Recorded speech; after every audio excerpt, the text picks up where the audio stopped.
The question I chose to research is, are artificial sweeteners really bad for you? We learned in Unit 4 that there was not really enough evidence to say it was bad or good for you, and I felt like maybe I'd been exposed to some false claims on the subject, but I wanted to learn for myself.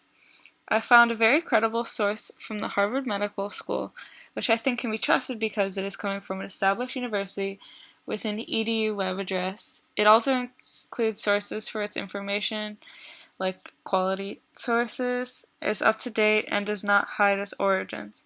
The site states similarly to what we had learned in class that artificial sweeteners had not been proven to be risky to your health. However, not very in-depth studies had taken place to prove it and that it could be risky.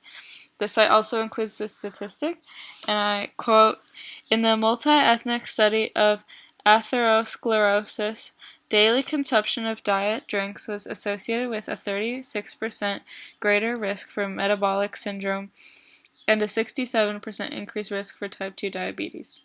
Aren't these diseases that artificial sweeteners may help prevent in the first place?"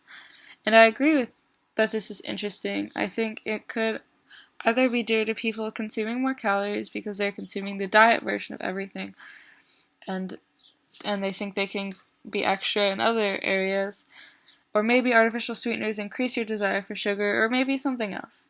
I think it'd be interesting and important for there to be more studies on it.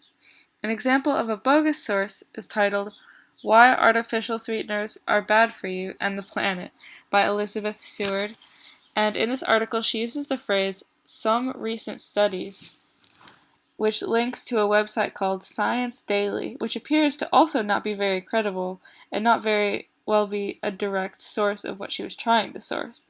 Further into the article, the author claims that aspartame can cause hallucinations, seizures, and/or brain tumors. She also states that Splenda may enlarge the liver and kidneys, cause rashes, panic, headaches, and make the thymus gland shrink. These claims have no source attached to them and sound pretty bogus. If these sweeteners really did cause these things, I think the FDA would not allow them to be out to the public.